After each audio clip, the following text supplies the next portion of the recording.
33 அமரர்க்கு முன் சென்று கப்பம் தவிர்க்கும் கலியே துயிலெழாய் செப்பமுடையாய் திரளுடையாய் செற்றார்க்கு வெப்பம் கொடுக்கும் விமலா துயிலெழாய் செப்பன்ன மென்முலை செவ்வாய் சிறுமருங்குல் நப்பின்னை நங்காய் திருவே துயிலெழாய் உக்கமும் தட்டொளியும் தந்தோன் மணாளனை இப்போதே எம்மை நீராட்டலோர் எம்பாவாய். பொருள் 33 கோடி தேவர்கள் இருந்தாலும் அவர்களுக்கெல்லாம் முன்னதாகச் சென்று பக்தர்களின் துயர் துடைக்கும் கலியுக தெய்வமே, நீ எழுவாயாக. நேர்மையானவனே, ஆற்றல் மிக்கவனே, பகைவர்களுக்கு வியர்வை பெருக்கெடுக்கும்படி செய்யும் தூயவனே, துயில் எழுவாயாக. பொற்கலசம் போன்ற மென்மையான ஸ்தனங்களும் பவளச் செவ்வாயும் சிற்றிடையும் கொண்ட நப்பின்னை பிராட்டியே, லட்சுமிக்கு நிகரானவளே, துயில் எழுவாயாக.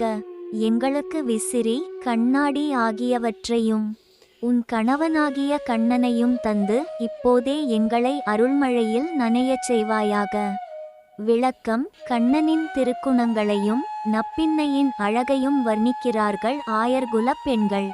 கண்ணன் கடவுள், அவள் எல்லோருக்கும் பொதுவானவன், அவன் நப்பின்னைக்கு மட்டும் சொந்தமானவன் என்று எடுத்துக்கொள்ள முடியாது என்பதால் அவனையும் கேட்கிறார்கள்.